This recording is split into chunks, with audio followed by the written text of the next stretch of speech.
Welcome to Fast Effect Double Speed Magic the Gathering. Here we have Ben on Elves versus Matt on a Tibalt Cascade deck. And I'm not going to lie, Elves can go pretty wide. This may be a real issue for Tibalt Cascade. You know, you're not really investing very much in any one of these creatures. So Tibalt exiling it, not the end of the world. They also won't have great synergy with Matt's side of the board. Him getting a Wirewood Symbiote hardly going to further his game plan, so Elvish Spirit Guide, Simian Spirit Guide, we have a turn 1 Shardless Agent, and that is going to find a Valky. Going to cast a Tibalt, and this is likely to just KO this Wirewood Symbiote, but I mean that could be worse. Let's see what Matt decides to do. I mean, it's either that or he starts digging for cards off the top. I feel like you've got to hit the symbiote.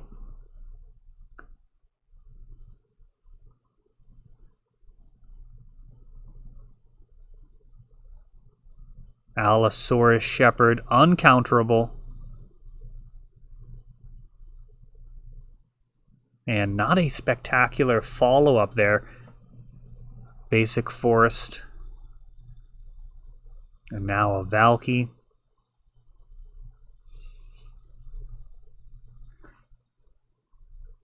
Off of City of Brass. And this is going to allow just a peek at the hand. Not a whole lot else. We'll see what comes off the top of the deck. That Glimpse of Nature, dangerous, but right now, no creatures to go along with it. We've got a Dryad Arbor.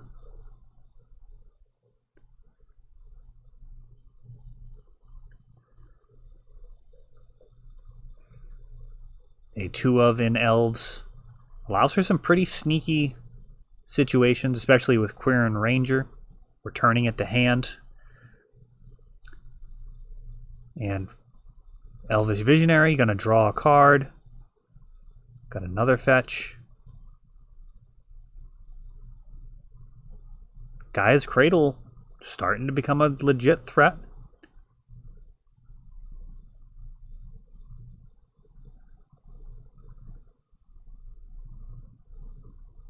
This other fetch could find another Dryad Arbor. Now Oko joining the fray. Now that Allosaurus Shepherd, essential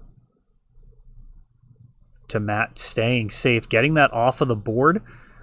I mean, otherwise a Gaia's Cradle could have allowed for a really explosive turn of events.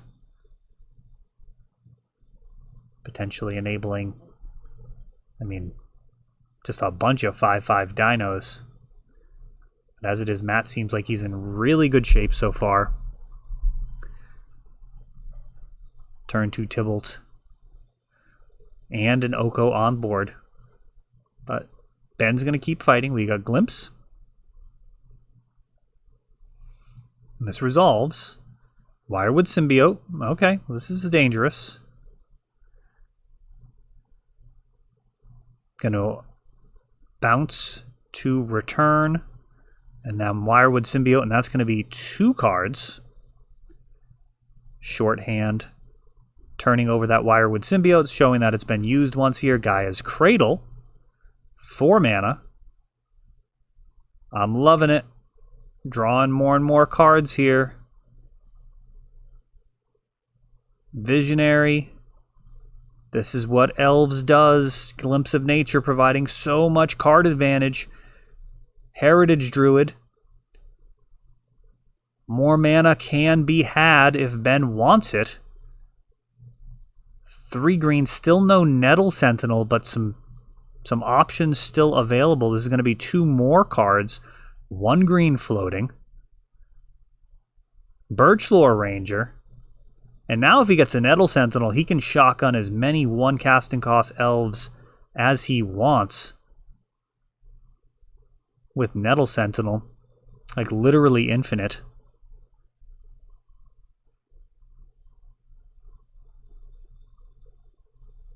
There's still the ability to Oh, wow. He's Green Sun Zenithing here. This is interesting. I don't know that I would Green Sun Zenith right here. He grabs an Allosaurus Shepherd and passes the turn, but this is just going to get elked. Does he have a symbiote in play? Oh, he does. Okay, very good, very good. Excellent. So Wirewood Symbiote is going to be able to protect the Allosaurus Shepherd, and that is going to do it. So even if he tries to elk it, he'll just bounce it in response and replay it uncounterably the next turn. So Matt actually was in complete control of that until that Glimpse of Nature went incredibly well for Ben. Absolutely phenomenal turnaround there. Matt's going to have the play. Will he have a first turn Tibalt? Nope. Looking like we'll have to wait till the second turn. I can't imagine he'd keep a hand that's just going to be like a casual turn 3 Tibalt. You really do want to get this out as fast as possible. Turbo Tibalt. Probably the name this deck would have ended up with, but I don't think there was really enough time for a consensus. Tibalt Cascade. Valky Cascade. Oh, we've got a turn 2. Green Sun Zenith on Ben's side. When you're playing elves, you really generally want to make sure that you have a turn 1 mana accelerant. That's kind of the low end of what you're looking for. Either a Green Sun Zenith for 0 to get a Dryad Arbor, or some type of mana dork. Tibalt is going to KO the Dryad Arbor, setting Ben back. Another fetch. This time for a Bayou. And looks like a Wirewood Symbiote and Birchlore Ranger plopping onto the table there, but they are not actually in Ben's hand. Let's see what he has to play with here. It's going to be Assassin's Trophy. No. We got a Allosaurus Shepherd and a Nettle Sentinel. And these will be safe momentarily, at least from this Tibalt, because he does need to take a turn off to pump up. Ooh, Craterhoof Behemoth. That would be a spicy card. And Force of Will. Both high-cost cards, super impactful. I'm doubtful those will actually end up having impact on this game, but it'd be fun to be wrong on that. And Ardent Plea, and it looks like Matt's got a decision to make here. Do you go with another Tibalt and kill this Allosaurus Shepherd? Or do you just plus him? And he looks like he's going to. The other option was, of course, just getting a Valky. But he is respecting the Allosaurus Shepherd and saying, get him out of there. That is too much power to leave on board, despite being a 1/1. Just far too dangerous. Heritage Druid and Quirin Ranger. So the uncounterability not mattering here. We've got a Nettle Sentinel untapping, and we could see quite a lot of elves entering in here. Wirewood Symbiote gonna... the fetch land going to grab a Bayou. I was thinking it might grab a Dryad Arbor, but it looks like Ben's going to be able to keep pushing forward here with his board presence. And he's actually going to Assassin's Trophy. This is a powerful card, capable of taking out any of these Planeswalkers. Force of Negation, any of these permanents. Tibalt, Shardless Agent, or Ardent Plea. Tibalt, the clear choice, but such a versatile card. And Matt is going to protect it. Would be nice if he had an Allosaurus Shepherd on board, making it uncounterable, but no such luck. Nettle Sentinel turning sideways. Matt accepting the trade. Ardent Plea could make his Shardless Agent a bit better.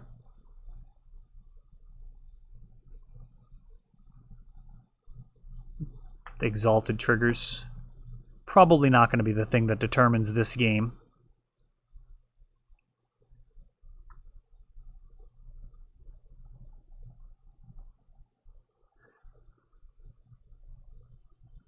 We've got Allosaurus Shepherd, Birchlore Ranger, all sorts of options here.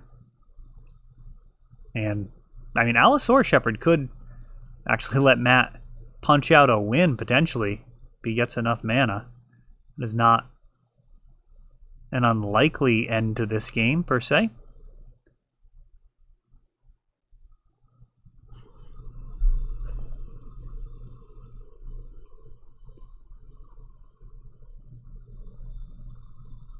Tibalt ticking up. And Planeswalkers with such massive loyalty, I mean, they can be fairly disheartening.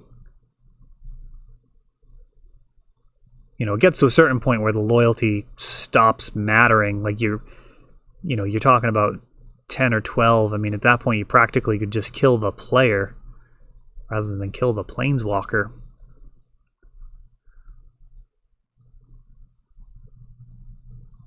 Dryad Arbor has such incredible synergy with the deck, especially Quirion Ranger. It's an interesting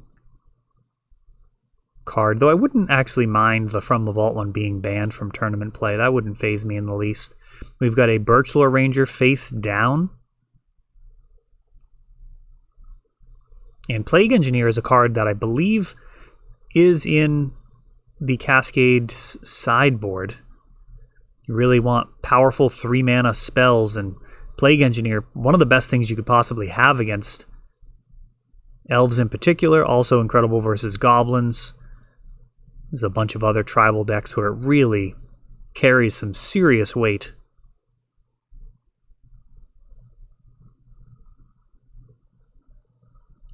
Simian Spirit Guide. As Matt's hodgepodge of a board continues to build, he's got Elvish Spirit Guide.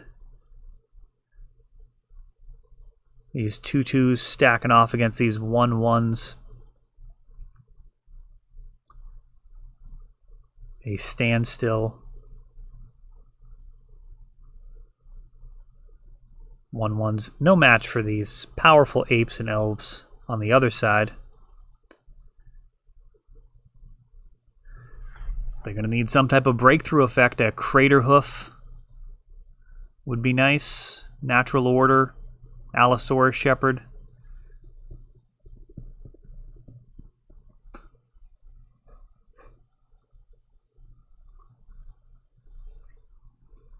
Pardon me. We do these in one take.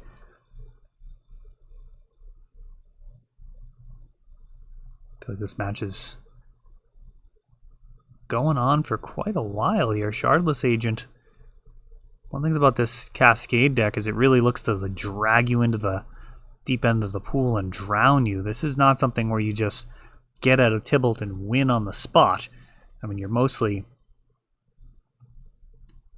just continuing to grind away. I think that's the second Crater Hoof. So Ben may be pretty much out of options.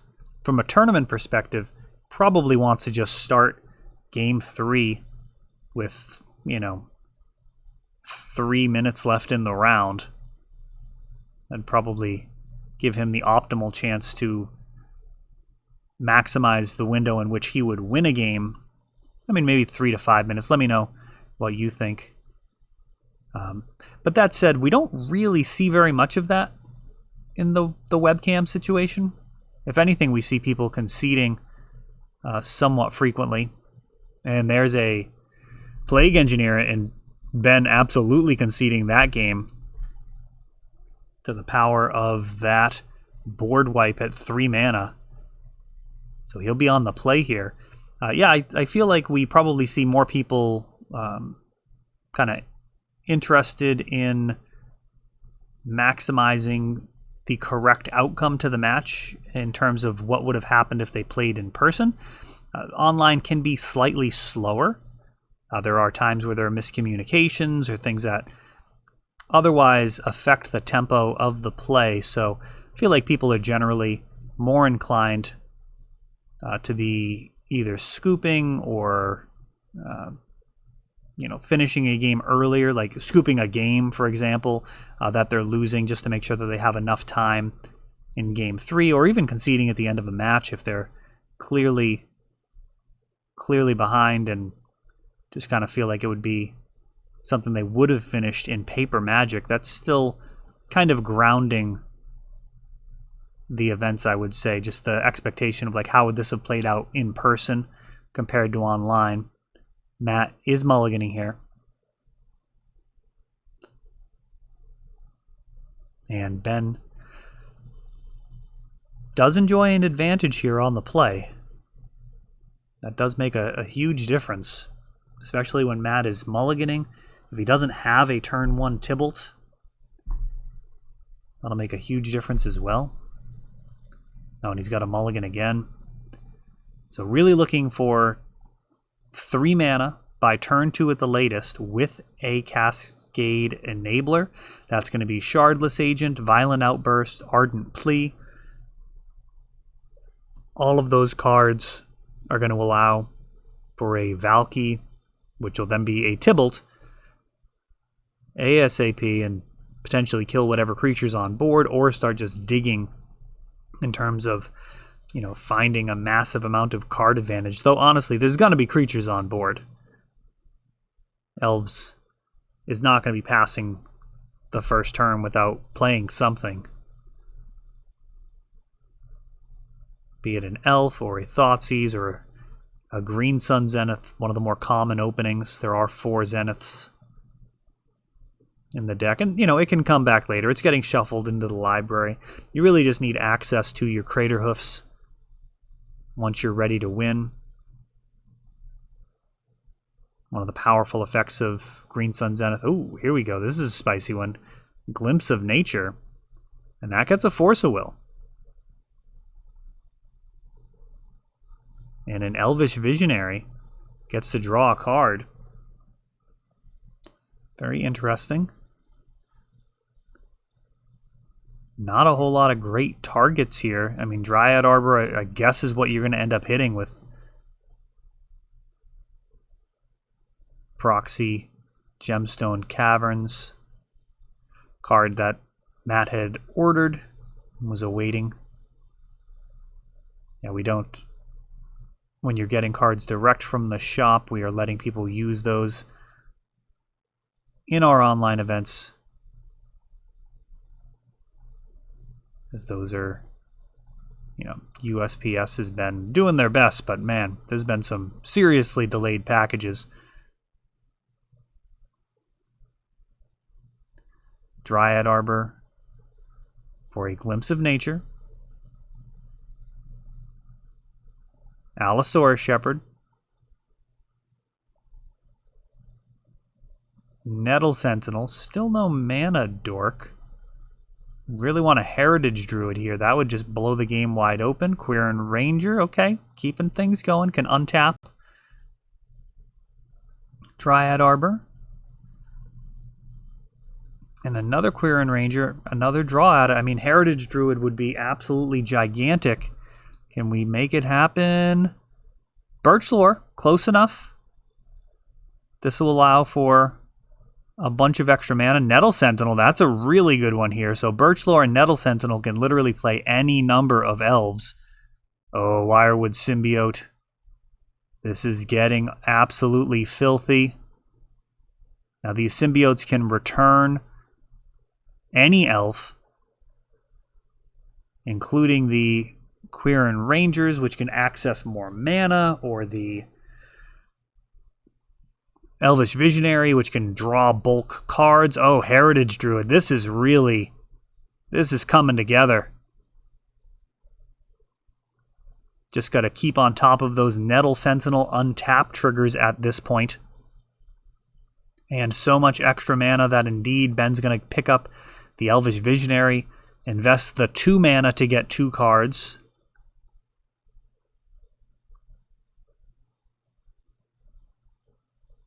Assassin's Trophy. That is a green spell.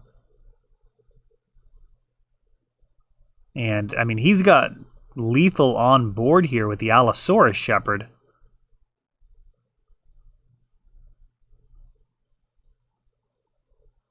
Going to have plenty of mana.